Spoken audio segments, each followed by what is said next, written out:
Hello, everyone, and welcome back to another episode of Living Free. Today, I have a really special guest. Of course, I know I say that about everyone, but all of them are so special and such a special treat. And today, I have a friend, Katrina Young, who lives in, tell me again, Katrina? Oklahoma.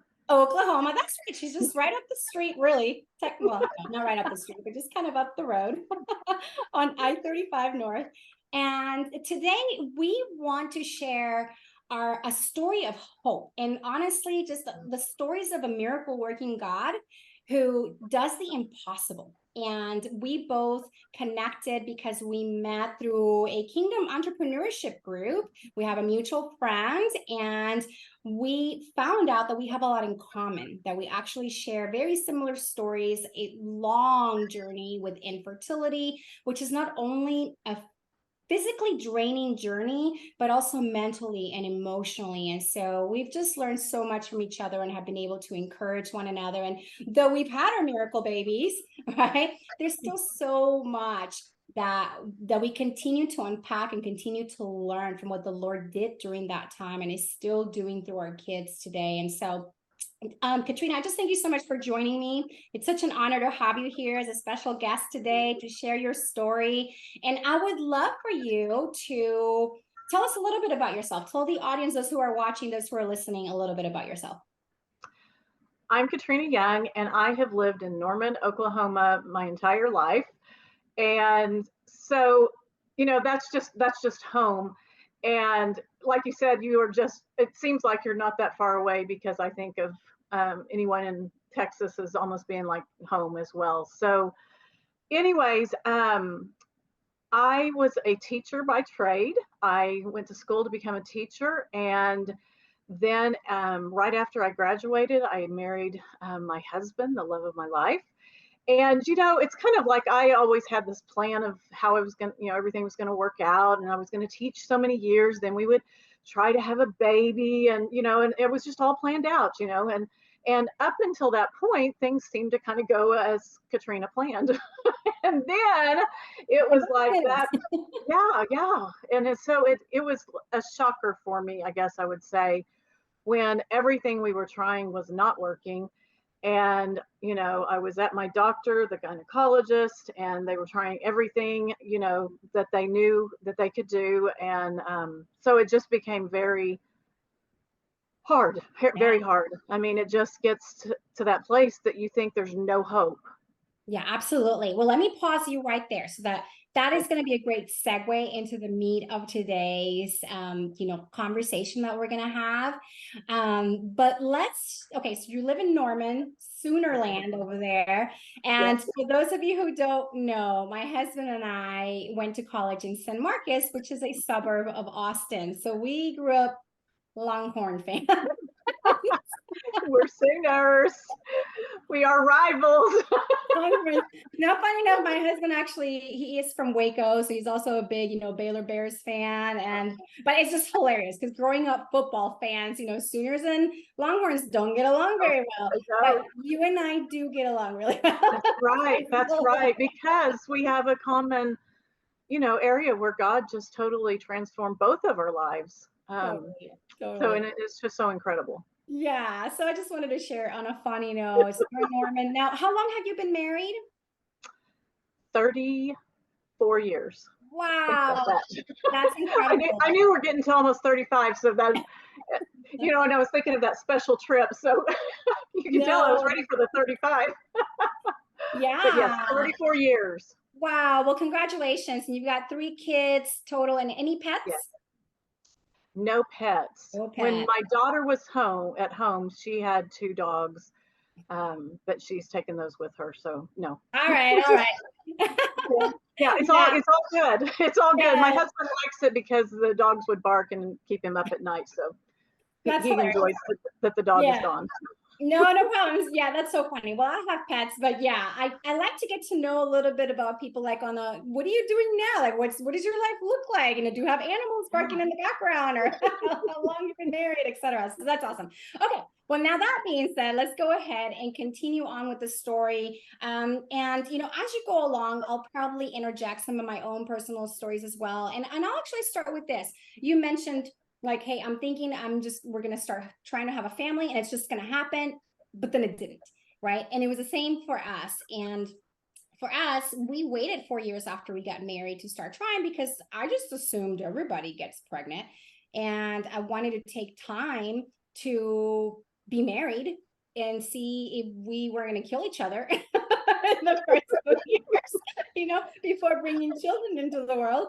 And so yeah, I was 4 years in, and one day I just flipped the switch. I'm like, okay, I'm ready, let's go. And you're thinking, I'm going to get pregnant tomorrow, the next month.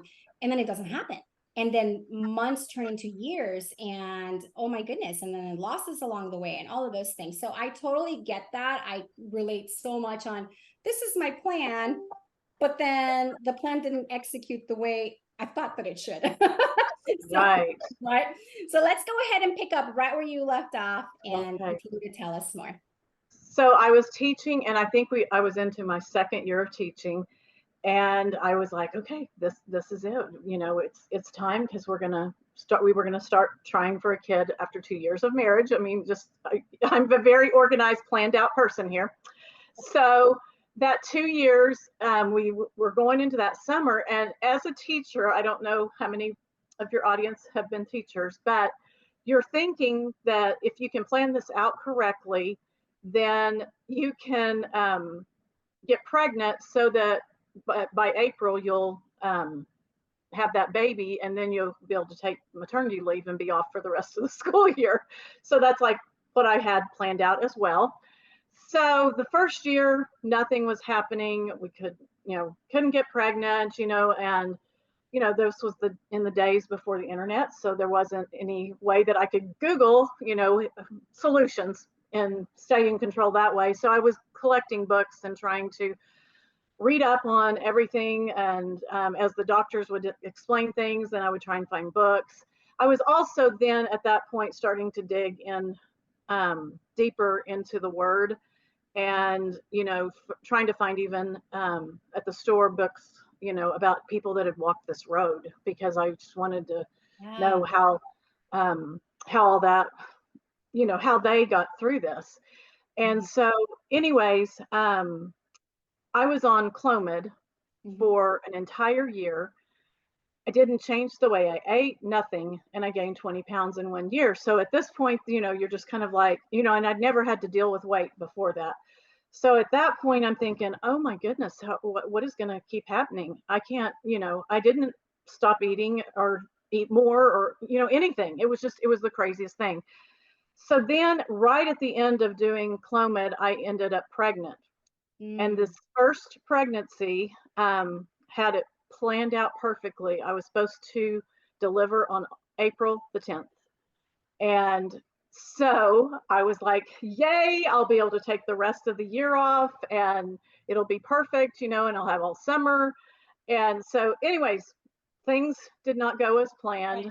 And, and that wasn't the plan. And I ended up miscarrying that baby. And it was just like the loss of the dreams and everything I had planned. It was like that instant, it was all over. And it was hard to wrap your mind around. And I think one of the hardest things was that people had no idea what to even say. Or they wouldn't say anything. And that was really hard whenever they wouldn't even acknowledge, because they just really didn't know. And I understand. I mean, it is hard to know, if you haven't walked this road, what to say, what's going to hurt or whatever. So they just, or someone would say, just awful things that would really be hurtful. So anyways, that was a very difficult time. But then that really then told me, whenever you start working with the fertility specialist, because my doctor gynecologist sent me to the fertility specialist. And then that started the next round of emotional ups and downs, because as you're taking fertility drugs, it just wreaks havoc Yeah, on your it does a mind. number. It does a number on your Yeah, body, your emotions, all of it. Your hormones are all over the place. You're shooting yourself up with synthetic hormones, which makes things even worse. right, Oh right. man. Yeah, it's I know, I get it. It's rough. Yeah, it was very tough. And then that's also adding more weight. So you're just, Yeah. getting even more stressed because you're like, I just want a baby, but this is not what I've had planned. And so I just kept rolling along. And I think for me, Mhm. looking back, I almost wish I hadn't had the insurance that I had because that kept me in the driver's seat rather than fully Mm, surrendering and turning this over to the Lord. wow. So my husband worked for a company, even though we were in Oklahoma, it was based out of California. And at that time, we're talking over 30 years ago, Mhm. no one was paying for anything that had to do with infertility. But for whatever reason, this company paid for infertility. So Wow. what that did was it kept me in the driver's seat. I was able to continue with my plan of how Right. this was all going to work out.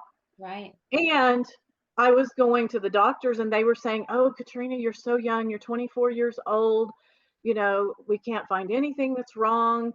You've got a great chance." So I started down the IVF Mm, um, trail yeah. and went through, and those are um, major hormones that you're shooting into yourself that are just incredibly hard on the body is Yeah. is what I would say. So went in, and all they could finally figure out was that I had polycystic ovarian Mhm. syndrome, PCOS. Yep.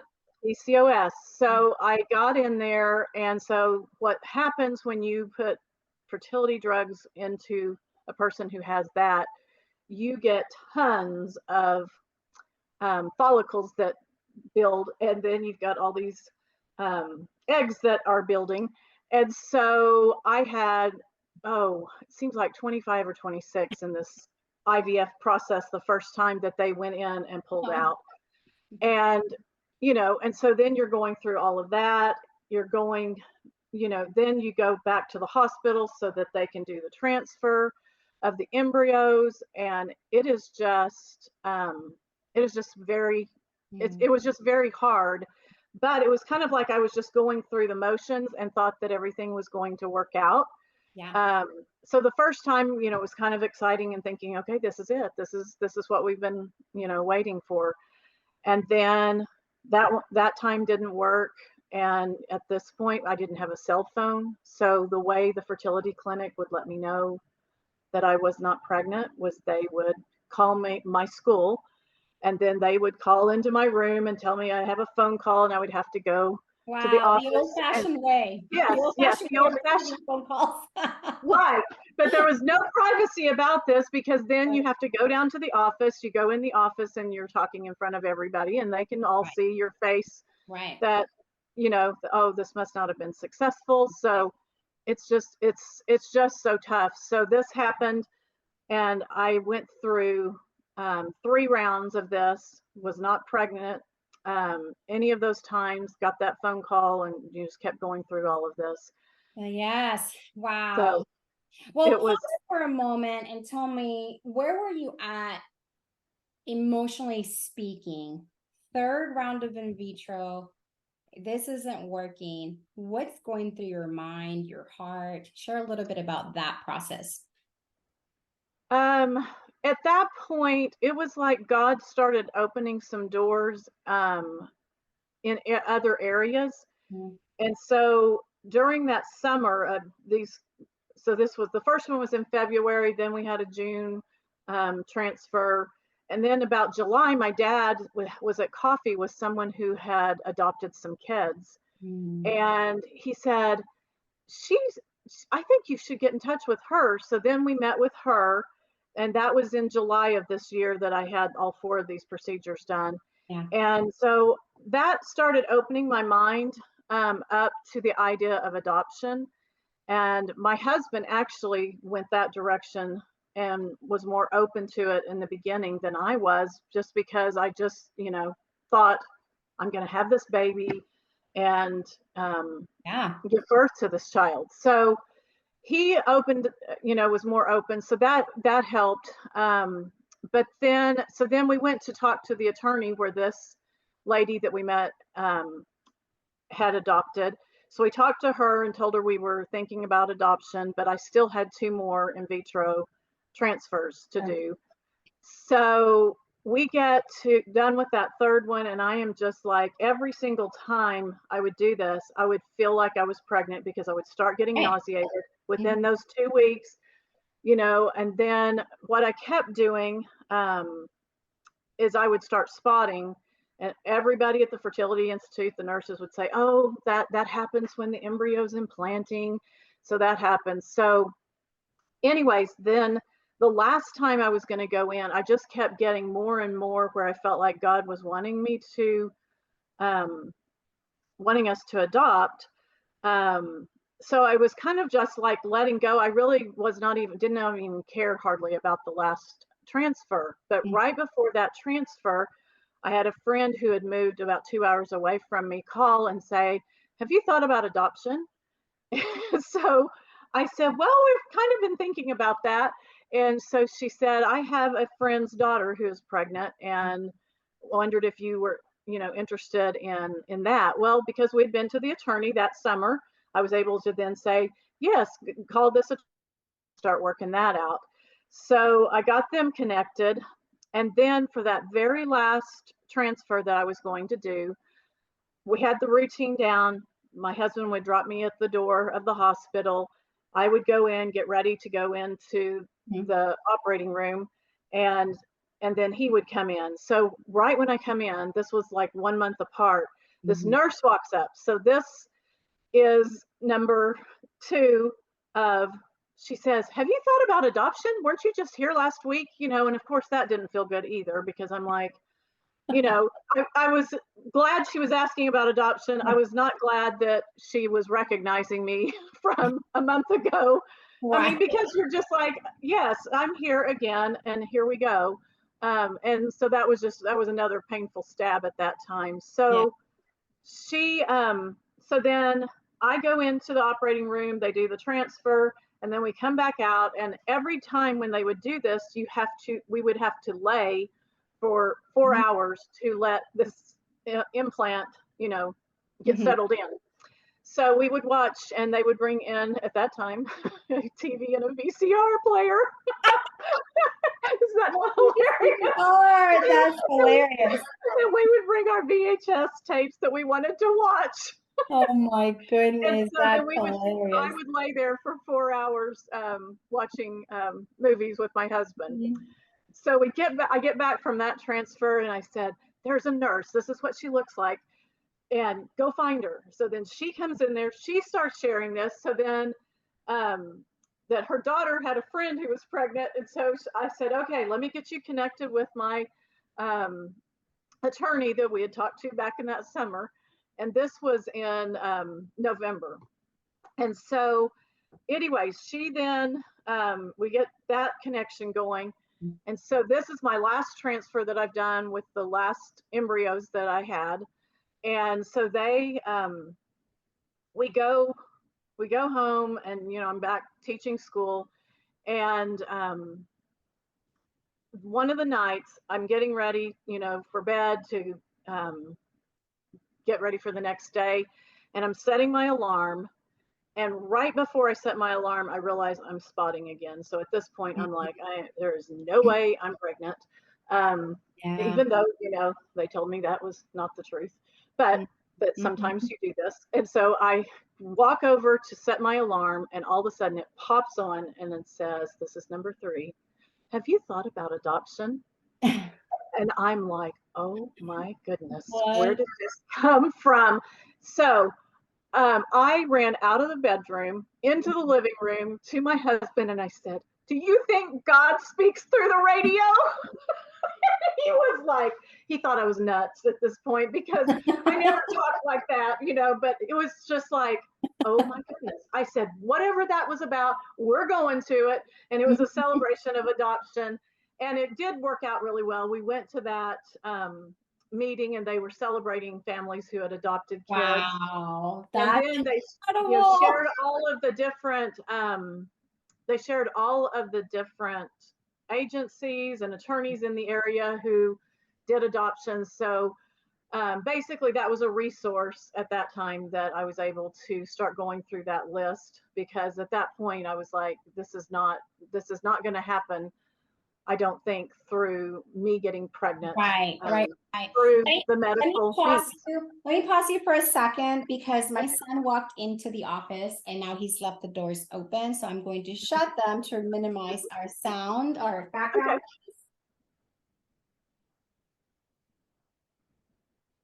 And for our viewers and listeners, real life. This is real life. This is real life, isn't Real, it? real. Yes, exactly. Okay, yeah, I'm gonna let you continue with the story before I ask you some questions. Okay. So at that point, I've had 3 times that God just, I mean, and it was always the same. Have you thought about adoption? This was such a difficult time when I knew that we weren't going to be doing any of the fertility treatments. What the medical community said should have worked for me, because they weren't finding really too much. I was unknown, I was PCOS, but Mhm. everybody still kept thinking, oh, this is, you're still, you should be able to have a baby. Mhm. So it was finally at that point that I knew that we were going to adopt, Mhm. but it was still painful to go to baby showers, to be Yeah. around people that were pregnant. It was super hard. And I had 2 women teachers, friends in my school that were pregnant right at this time. And basically they got pregnant, and I was watching this as they were getting larger, and Right. just, if anybody's gone through this Mhm. was one of the hardest times. I was in one of the teachers' rooms and I was talking to her, and she was like, I don't even know how I got pregnant. And it was just so hard, because I'm like, Oh I my wish I goodness. didn't know how I got Yeah. am not getting pregnant. But she Right? said, like, do you have like 2 whole weeks that you can get pregnant? And I just went, no, you don't. No. I don't. I want Because to interject there because I heard those comments so often too. And it's like the husband would look at his wife and she'd get pregnant, basically. I mean, obviously, that's not how oh, it works, but they were like fertile myrtles. Like they weren't even trying and they're getting pregnant. And I'm like, well, we're trying. There's not a lack of trying, and it's not happening. And it is a really difficult journey because you are watching everybody around you accidentally, not even trying, getting pregnant. And at one point, I had 12 people in my own life, in my inner circle of friends and family that were all pregnant at the same time. And when that 12th friend, a dear, dear friend of mine, achieved pregnancy, and she was kind of a planner, right? Like, first, I'm going to graduate college, then I'm going to marry the man of my dreams, then I'm going to get a house, then I'm going to get my master's degree, then I'm going to start trying to have a family. And for a lot of my friends, it worked according to their plans.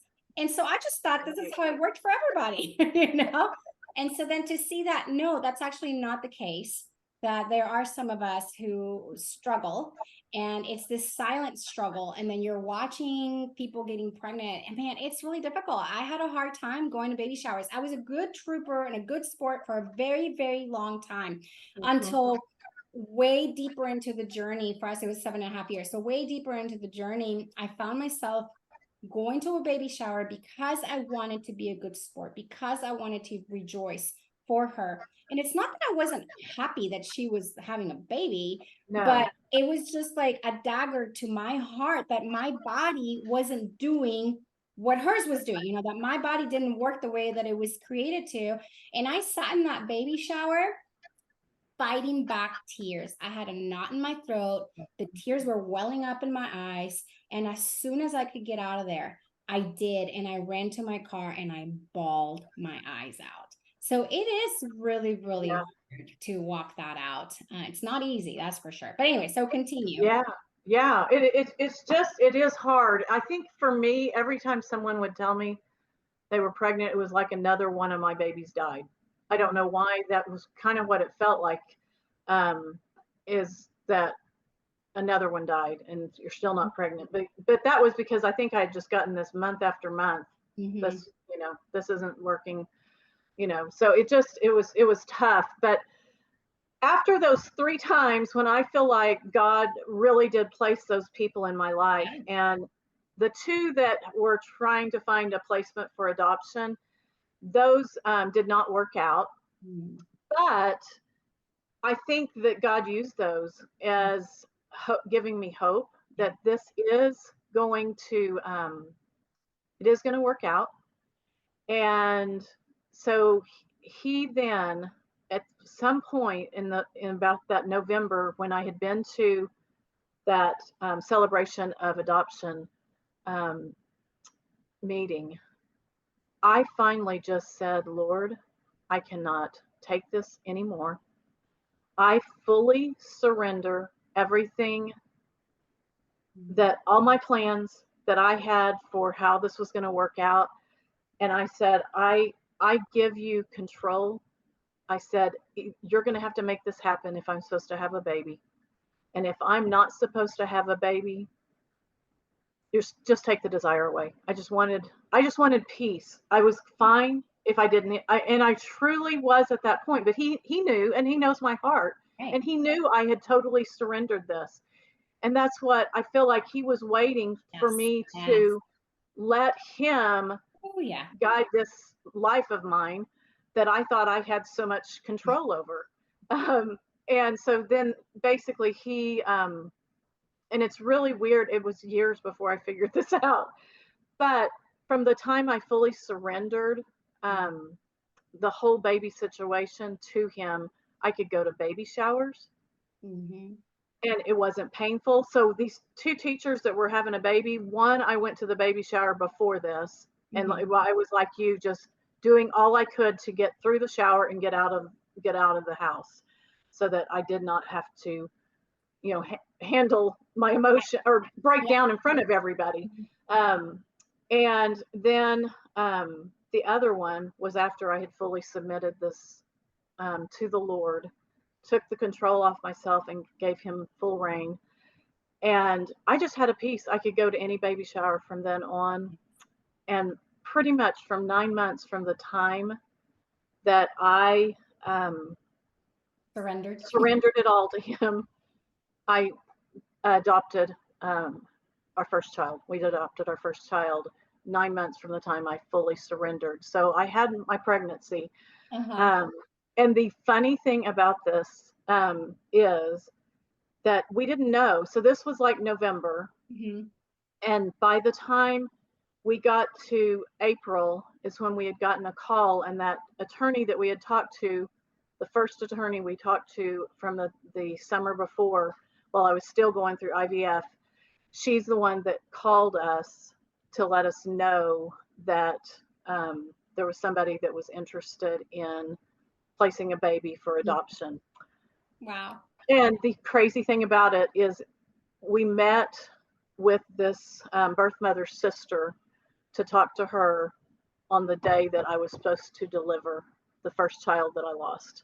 Wow. You can't make that stuff up. Only God, right? No, only God. I mean, it's just, he just totally, such redemption. It was incredible. And his plan was so much better than anything I could have planned, but he was waiting. And I honestly think I had an idol. My whole dream in life was to become a mom. So I honestly felt like I wanted a baby more than I wanted a relationship with God. Wow. And that's where he came in there, and he was like, he waited. And during that time, he was waiting for me to to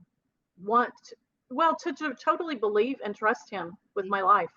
That's amazing. Well, and so let's, unless there's something in particular that you feel compelled to share between first adoption and second adoption, and feel free to, but I'd like to kind of hop on over to a second adoption happens. then, right? So you surrendered everything. 9 months later, you have a baby. You had the spiritual pregnancy that happens, right? Right, the spiritual Yes. pregnancy. And then the delivery date was so significant, so redemptive. Another baby comes along that you adopt. How much longer later? We adopt him 19 months later. And 19 it was months later. our daughter Kaylee's full blood sibling, and we named him Braden. Oh my God. And so birth mom got pregnant again and then asked if we wanted to adopt another one. And we were like, sure, yes, we would love to adopt another one. And then he was born. So we had our girl, we had our Yeah, boy. you have a boy and a girl. That was always in my plans. Yeah, Right? that was part of my plans, to have a boy and a girl if I was going to choose. Perfectly content. You're like, okay, I have a boy, I have my girl, I'm good. What Right. happened then? So then everything's rocking along, and life is crazy because in my plans, my sister and I are 4 years apart. So I might have done 2 years apart, maybe three, but this 19 months, year and a half difference was like raising twins whenever Braden came along. And so I'm like, oh my goodness, I have never, and I had babysat all, in my teenage years and worked in the church nursery. So I loved babies and I loved kids, but, it was kind of like that was a little bit much altogether when they don't go home from the nursery. Right, So right. they stay with you all day. So anyway, so then when Braden is 9 months old, we find out I'm pregnant. And this was the craziest thing. Remember, I had been pregnant before and miscarried. So one weekend we were at my sister's house on Sunday for lunch. We were probably celebrating something. I don't even know what.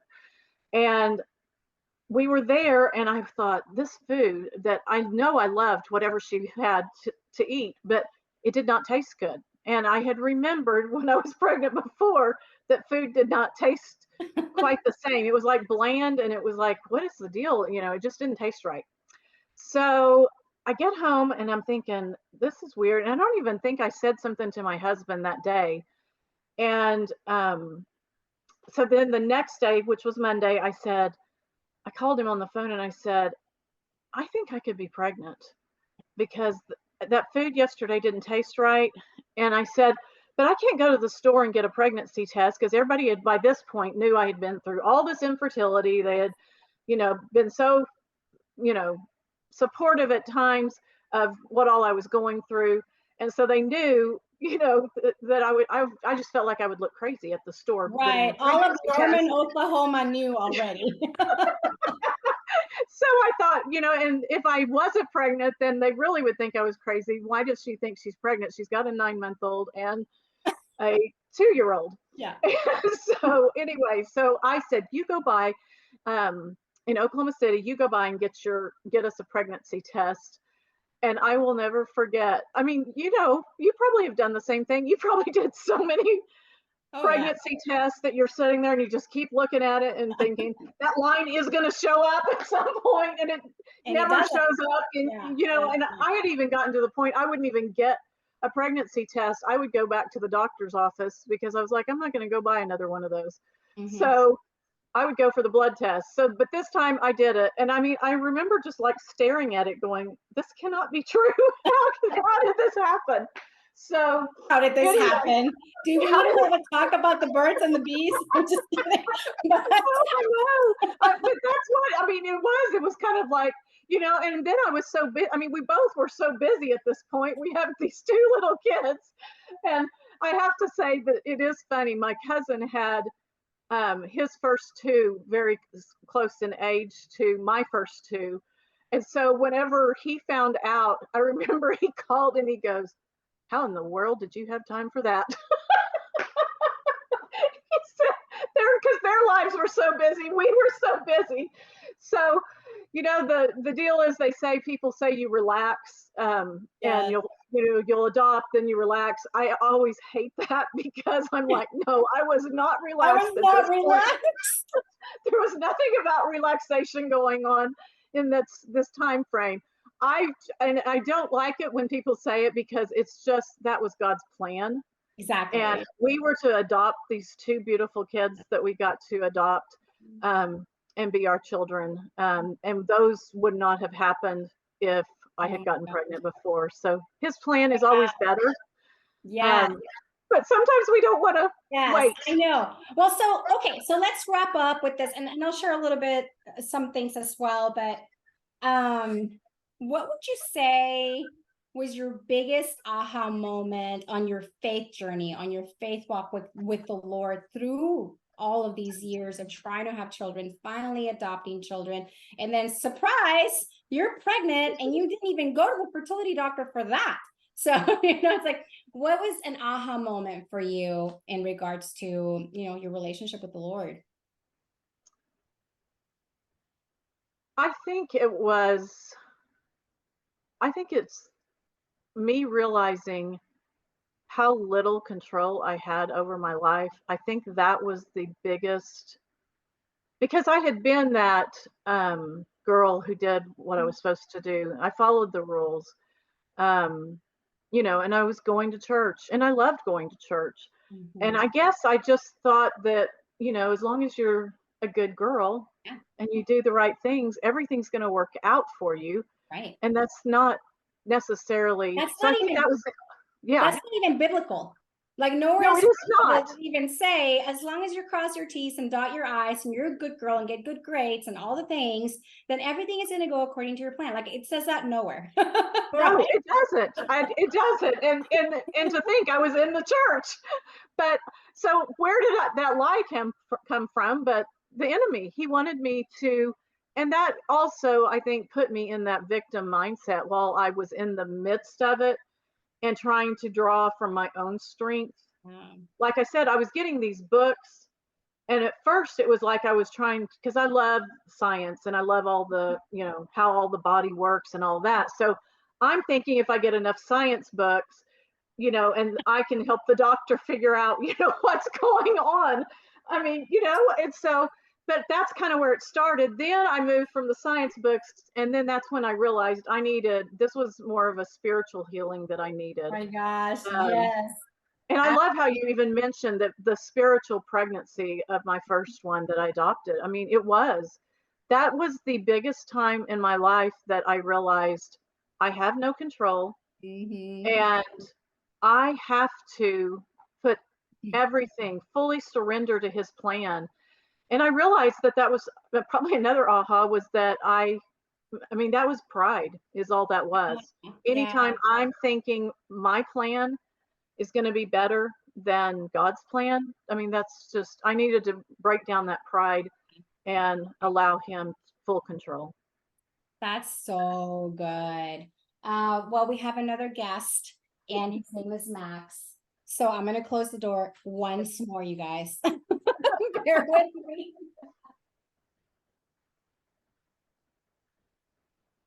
Okay.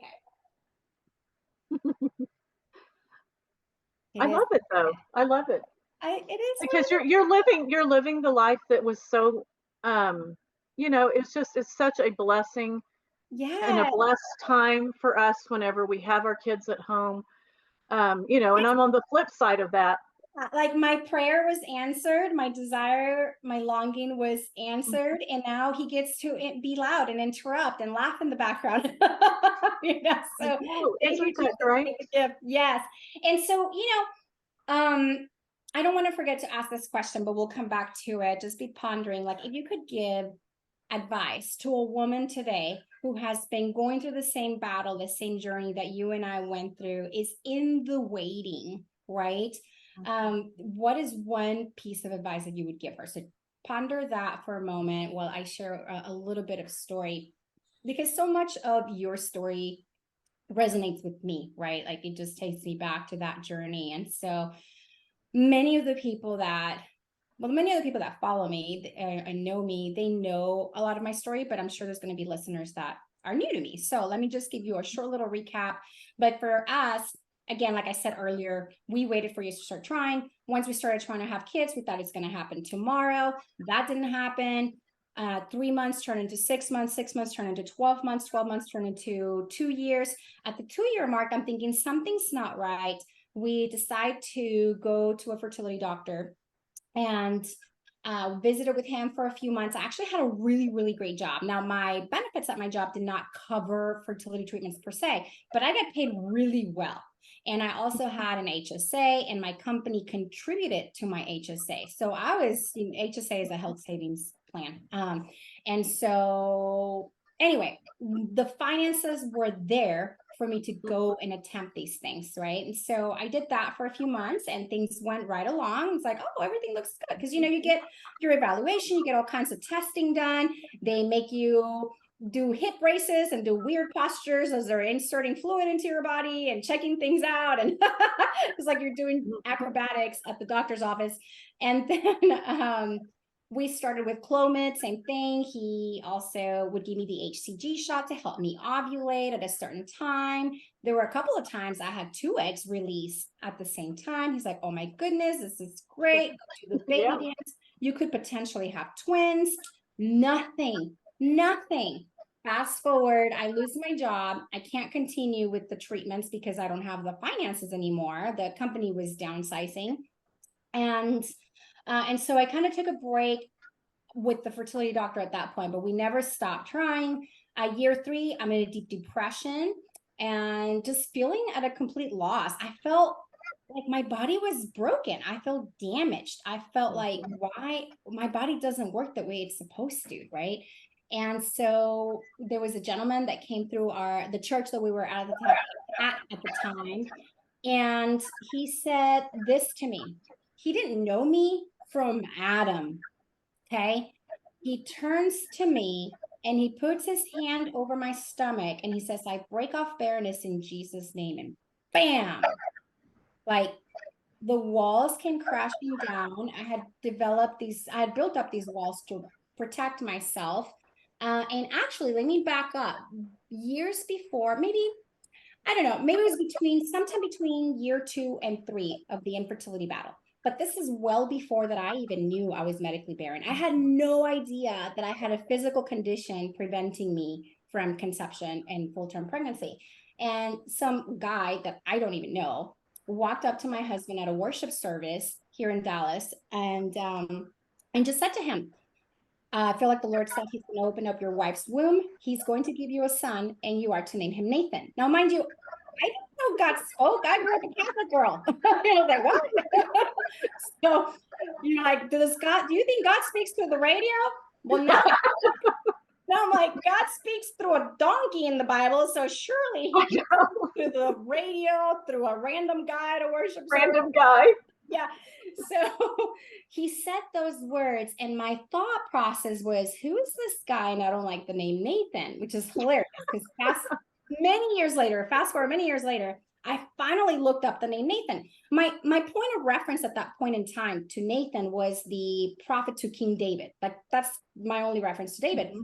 And then I decided to look up the meaning of the name in the original Hebrew, and it means given by God. Hello, right? Given by God. There be no other way that I have him except he be given to me by God. So year 3, so that happens. Then year 3, that gentleman, breaks off barrenness, speaks that into my life. And then I'm thinking, oh, so I'm going to get pregnant next month, right? Like this is going to happen next month. No. Then I stepped into, because there's like a whole faith journey as we're walking out the physical journey. And I stepped into, I forget what passage of scripture it is exactly, but it's somewhere in the Psalms where it says, like Psalm 119, 118, somewhere on there. It says, until the word of the Lord came to pass, the word of the Lord tested him. And it was in reference to Old Testament Joseph, right? He'd had all those dreams. And then what happens? He goes through excruciating hardships, right? Mm-hmm. It's thrown in a pit, gets sold into slavery. Then he ends up in a dungeon, like all the things that happen, right? Yeah. And so all of a sudden I realize, and hindsight's 2020. But as I look at the journey, I realized at the moment that man said, I break off barrenness in Jesus' name, that I had just stepped into that scripture of until the word of the Lord came to pass, the word of the Lord tested him. And my faith was being tested to the core. Like, what was I made of? Was my faith, did it really have substance, or was it superficial? And It's crazy how moments of desperation can either draw you as far away from God, right? Or you literally run right into his arms, like Yes. one or the other. Now, at one point, I like pieced out, ditched him. I was so exhausted with the whole thing, right? But so that's when the 12 people in my life were all pregnant at the same time. And the last one being one of my closest friends. I was like, all right, F you, just being real. I don't Oh even yeah. know. Yeah, if I've been living in illusion, do you even flip and care? Like blah, blah, blah. And I'm just having like this raw and real moment where I'm screaming and I'm crying and I'm yelling all these things at the Lord, and which later I was like, I'm sorry. But at the time, and he's a big But no, no, I think he likes that. yeah, I mean, no, he he knows likes what's in our heart. yes, he's a big God. He likes Yeah. to get raw and real. It does not Oh yeah. offend, you know. So, and actually that very moment is so interesting because a woman that I looked up to, who at the time was somebody that I would have considered a spiritual mother in my life and whatnot. When I shared that moment of what I thought was weakness on my behalf, right? I'm like, I'm sharing this moment that happened. And she said to me, Lyly, that was intercession. That was you, like Jacob, wrestling with God. You grabbed the hold of God, you wrestled with him, and you said, I am not leaving this moment until you change my name. So you wrestled with God in intercession, and he changed your name. Basically, I can't remember how she said it, but basically from barren to blessed, right? Oh wow. And when I met with her, I had set up that appointment weeks prior, thinking I needed somebody to help me get proper perspective on the whole situation. I just needed some wisdom in my life. But the day that I actually met with her, I was already pregnant. So, anyway, but it's so cool to Wow. think that what I thought was a moment of weakness, of just being real with God, was actually a moment of intercession, right? In having my name changed, like Jacob, from Jacob, deceiver, right, to Israel, the promise, etc. So, anyways, fast forward in time just to kind of hop over some things. So that third year happens. I'm still not getting pregnant. Fast forward now, I'm being tested by the word. Year 5, we're preparing to go on a mission trip. That's probably the only time during the 7.5 years that I wasn't paying attention to the calendar or my body clock. And I got pregnant because we were preparing to go on a mission trip. Well, of course, find out that I'm pregnant. We're rejoicing. We're surprised. It's 5 years into the whole journey.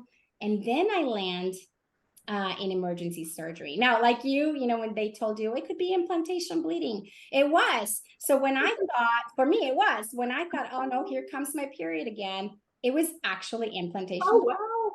Yeah, it was great.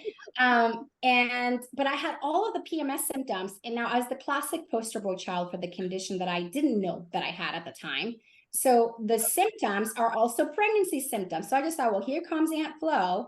But no, I was actually pregnant. Well, anyways, that was going to be with Nathan. But so this time I'm pregnant. We're rejoicing. I end up at the actually, yeah, having emergency surgery. So I lose the baby. I miscarry, but I'm having emergency surgery. And because they believe that I had an ectopic pregnancy, which is a tubal pregnancy. And I had a second opinion before they took me to the emergency surgery, not emergency room, but just emergency surgery. And when I came out of that surgery, like the doctor had told my husband, I'll be back in 45 minutes. Well, he came back 2.5 hours later and said, I don't even know how Lyly was pregnant. It's a miracle that she even conceived because she has stage 3/stage 4 endometriosis. And basically, the way they explained it is parts of your body are severely damaged, parts of your body are medically barren. Like they're just barren, right? And it's rated much like cancer, the severity of the damage, the aggressiveness of the condition, you know, all those kinds of things. And so the hope wasn't all that great. But my doctor was a believer, and he spent a lot of time cleaning me out. And he said, you and I know, I'm telling you, medically speaking, what I'm supposed to tell you, but you and I know who our God is. God, Jehovah Rapha, the Lord who heals. And so He said, I cleaned you out as much as possible. Unfortunately, based on what we know medically speaking, it always comes back. It ends with a hysterectomy, etc. So we don't even know the real cause, and we don't have a cure for it either. And so he said, you have 6 months, a 6-month window. So we get busy, right? Doing the baby dance for 6 months, nothing. Finally, we go back to him. We end up doing a series of more fertility treatments. This time we go ahead and move forward with artificial insemination. Everything goes according to plan. My husband did have 2 consistent issues when the first time we went to the fertility doctor, and the second time it wasn't like a super big deal, but when you already have a wife that's medically barren, to have a problem on the male side just creates more challenges, Oh, right? yeah. Yeah, but so when we followed through with the process, his swimmers were fantastic. I was where I needed to be. Everything went great. Still no pregnancy. You're thinking, what in the world? Like, you're scratching your head. You got people praying, you did everything right, and still no pregnancy. So now, fast forward, now I've got those 12 people in my life, right? That moment happens, the intercession happens, like that moment of weakness. Well, my mom sends me calls me and said, because one of the 12 people was my sister. My sister-in-law was pregnant with number 2. She said, Dad and I want to help you with in vitro. We'll use our savings, to help you with that, because it's the last thing. Like, you've done everything else. This is it. This is the last thing. Fast forward, I told my husband, what if God needs help? It's like, I might as well have said it that way, but I was like, but what if God wants to use a doctor? And he's like, babe, we've been down this road before. Like, what are you talking about? But he was so gracious, and he just said, if that's where your faith is at, I bless you to go to the doctor. And I believe that before they can intervene, the Lord is going to do what he said that he would do, right? The original word, I will open up your womb, right? Not anyone else, God. And so I'm like, yeah, whatever. So I go through, find a different fertility doctor, go through the same process of getting examined, doing all the things, all the things that they have to do. And then finally, she has me sit down and she reads me my medical record, which my previous doctor was very careful with his words. He told me what was necessary, but he was careful not to speak death over me, right? Because there's power in our words. Well, this doctor is not a believer, and she just gives me the bad news bears list. It just gets worse and worse and worse, and like, your chances of conceiving naturally are pretty much impossible.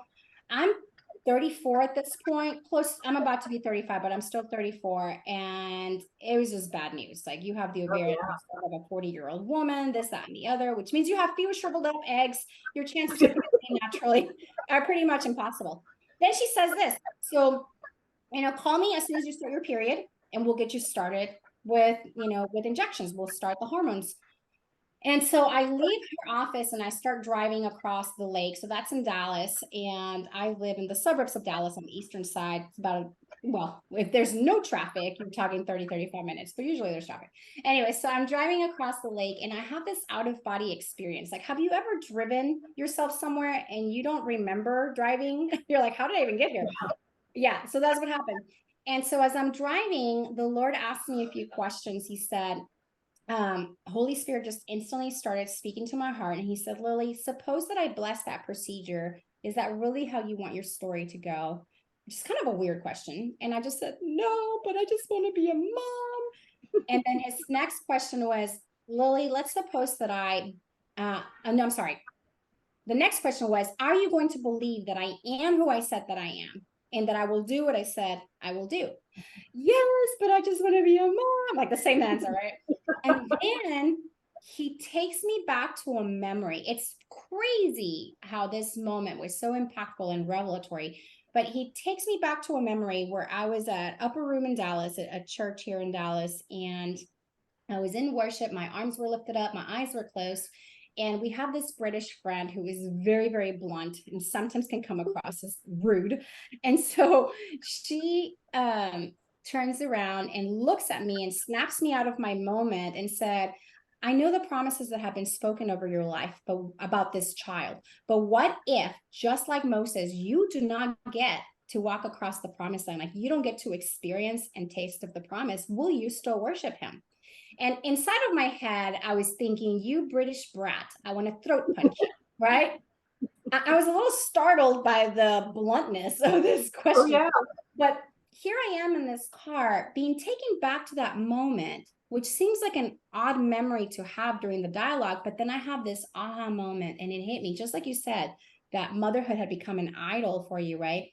I have this realization that, oh my God, I elevated the promise, which he gave. He's the one that spoke it, but I elevated the promise above the promise giver and above the promise keeper. It became an idol in my life. I was obsessed, right? And so in that moment, I'm driving and I see myself like Abraham walking up the mountain with my promised child, right? For him, it was Isaac, but here I just had the promised word. And I see myself walking up the mountain and I lay it at the altar before the Lord. And I just said, Lord, if I never see it come to pass, if I never see this promise fulfilled, I will still worship you. I'll still serve you. And it was that moment of complete surrender, right? Finally, complete surrender. And little did I know that that was the moment he provided the ram. I never went back to see that doctor. This was now July when she gave this report, and I drove home. In August, a guy came over to do, we pastored a church for over a decade. And so at that point in time, we were doing house church at our former house, and he came and ministered. He didn't know anything about us. He'd met my husband like once before, but he didn't know our story. And he prayed for me at the end. He prayed for several people, but I was the fourth person he prayed for. And before he started praying, he hesitated and he said, I'm really hesitant to say this, but I feel like the Lord said he's going to open up your womb and he's going to give you a son. And then he goes on and on and on. He took the original word that God had given, which he knew nothing about. And then he just expounded on it, amplified, that. And OMG, it was a reminder to me. This is really powerful. This is the reason I'm sharing this. I thought I had let God down. I have tried to do things my way. I have tried to be in control. I have tried to take charge, right? I have tried to, whatever, like I've tried to make things happen in my own strength. And so I thought God might be like, well, I give you lots of chances, but you kept trying to do it your own way. So, that word that I gave, I'm going to take that one back. Like, it's not going to happen, And I don't know why. It's not like something that I thought about, but it was subliminally, like it was subconsciously there. And so when he spoke this, I broke. Of course, I cried and I laughed and I realized, oh my God, Lord, when you spoke that first word, before I ever knew that I was about to go through this long, heartbreaking journey, before I knew there was anything physically wrong with me, your word, the Bible says, his word goes forth and accomplishes that which he sent it forth to accomplish, and it does not return to him void. So he had already spoken that into existence. And there was nothing that I could do that was going to change his mind. Nothing that I could do wrong, right? The cussing him out, he wasn't going to be like, oh, well, that's it. I'm taking that word back. No, he doesn't do that. No, I was overwhelmed by the goodness and faithfulness of God, that after I surrendered it all, he said, I'm still going to deliver on my promise. And then we found ourselves in Pittsburgh that October of 2014. And I'll just kind of skip over some things, but a woman in Australia who is an incredible woman of God, the other lady that was assisting her at the time and that ministry gathering said, would you pray for Tom and Lyly? They are medically barren, or they've been told that they're barren or something. And she silenced herself and she didn't pray. She actually listened to the Lord. Imagine that. And then she said, well, I was going to pray, but the Lord said, it is done. Send me a picture. 4 weeks after she said it is done, I had a positive pregnancy test. I thought I was starting my period because I had all the same symptoms I always had. And I had implantation bleeding and, anyways, I didn't know any better. So I'm thinking I'm starting my period, except my period isn't really coming. And I'm like, what the heck is happening? So like you, I found myself reluctantly buying a pregnancy test. I'm like, how many times am I going to do this thing over and over, only to be disappointed, to never see that line come across the other side, right? And lo and behold, the line showed up. And the part that I forgot to mention, and by the way, your doctor, as you know, your doctor always counts your weeks of pregnancy back to the first day of your last period. So when she said it is done, the day she said it is done was the first day of my last period. I had started my period that morning. Isn't that wild? So it is done. Plus, it was done years before when he spoke it, right? But this was the moment of like sealing the promise. It is a done deal now, physically in the natural, and it blew our minds. Now, the part that I hadn't shared yet is that, like you, we knocked on the door of adoption. Now, to be super honest, I didn't feel like a lot of grace on it, but I thought, well, let's just knock on the door. We agreed to knock on the door and let's just see what happens. Maybe this is the path the Lord has for us. And so the morning I found out I was pregnant, a couple of hours later, I get a phone call and I pick up the phone and they say, "How is this Miss Ledbetter?" "Yes, this is she. This is so and so. I'm calling to introduce myself as your social worker. You have been approved. You and your husband have been approved to begin the adoption process." And then I had to tell her, "I'm pregnant." Like I have my stick, like my is right here, And she's like, "Congratulations." I said, "Yes, yes, yes, it's a good thing." She's like, "Okay, congratulations, Mrs. Ledbetter. That's amazing. Well, do you still want to adopt?" And I said, "Well, based on," this was international adoption. I said, "Based on your waiting period, I'm afraid that I would have two 2-year-olds at the same time, and I don't think I want to have twins right now." So, anyway, but it's just so interesting to see how people will tell you, "Oh, if you just stop thinking about it, it'll happen. Oh, if you just adopt, it'll happen." Now, I had a lot of people say, "You just need to relax, go on vacation." Well, we did. For a period of time, I stopped thinking about it on the calendar, but I already knew my body really well. But nonetheless, we went on vacations, we relaxed, still nothing happened. So there's not a formula, is what I'm trying to say. But interestingly, I had another friend tell me later on, she said, I don't have anything to back this up, but I believe in my heart that the spirit of adoption breaks off barrenness. And it was like that willingness, first of all, surrendering, right?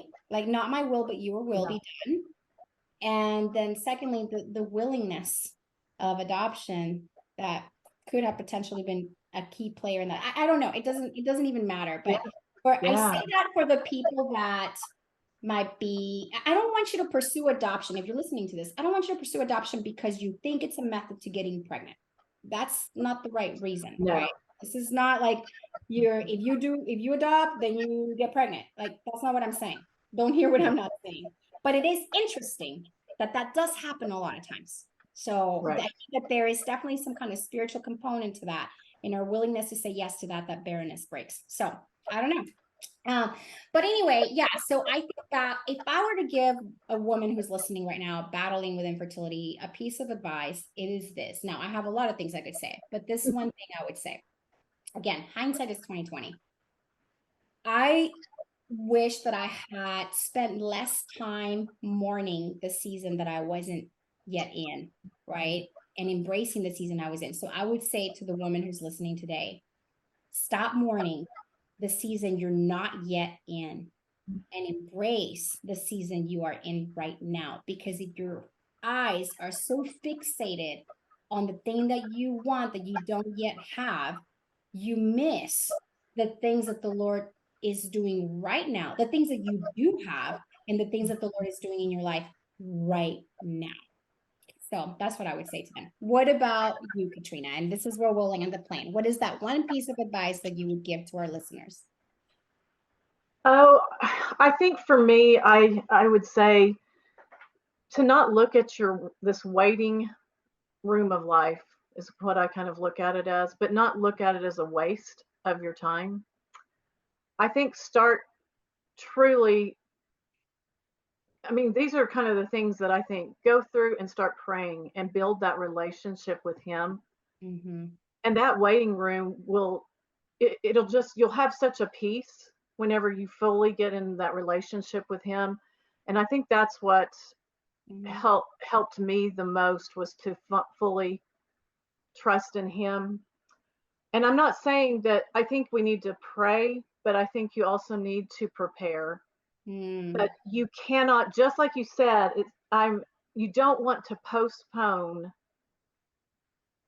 the all of your life, and that's kind of what you were just saying. You don't want to postpone all of your life for this imaginary day that you don't even know when it's going to happen.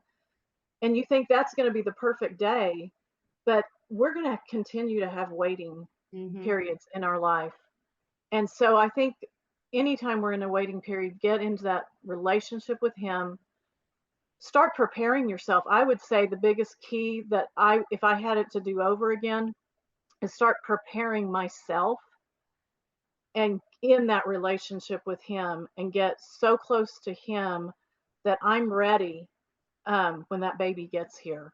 But Yeah. focus on today Amen. and in the wait. That's so, so good. And so we're probably going to unpack a little bit of the waiting in another episode, and we're going to share some other things that may surprise you or may not surprise you, but it's some of the darnest things that people say. So there's your little teaser for episode 2 on this conversation. Katrina, thank you so much for sharing with us. Really, really appreciate you. And I believe that this is going to encourage women who are walking out the journey and, to have hope, to lean on the Lord, to trust His perfect timing, because at the end of the day, when I think about the women in scripture who struggle to get pregnant, you dove into scripture, you saw them, right? Sarah, Rachel, Rebecca, so on and so forth, Elizabeth, Hannah, so on and so forth. A lot of women were having babies all around them. Hello. They were popping out babies like fertile myrtles, and all children, scripture tells us that children are a heritage from the Lord. They are a reward. They are a blessing. They are a gift. Yet there are certain children that had to be born at a very specific moment in time because of the type of calling that they had on their life. And so when you think about Isaac, Jacob, so on and so forth, Samuel, it's not that the other children weren't special and weren't a blessing from the Lord. It's that these kids had to be born at a very specific moment in time. And so God's timing really is perfect. My son, Nathan, right? We did name him Nathan. He could not have been born a year sooner or a year later. He was destined to be born at a specific moment in time for a time such as this, for whatever assignments the Lord has for him. So anyways, I just want to say that because we really need to trust that God knows better than we do. His timing really is perfect. So with that being said, thank you all so much for joining us. Thank you for listening and watching. If you know anybody who this story would encourage them, please feel free to share with them. And yeah, just thank you so much. Now, Katrina, if people wanted to follow you, is there any way that they could connect with you? Maybe on social media? I would say right now I am building up and getting ready to launch. So But I'm they going to can be find you. They can find you as Katrina Young, just under your Katrina name. Young on my personal profile. Yes. Okay, excellent. That way, at least they can follow you there, and whenever you launch your stuff, you can make an announcement Yeah. there. Excellent. Well, thank you all so much for listening, and we will see you in the next episode. Thank you. Bye.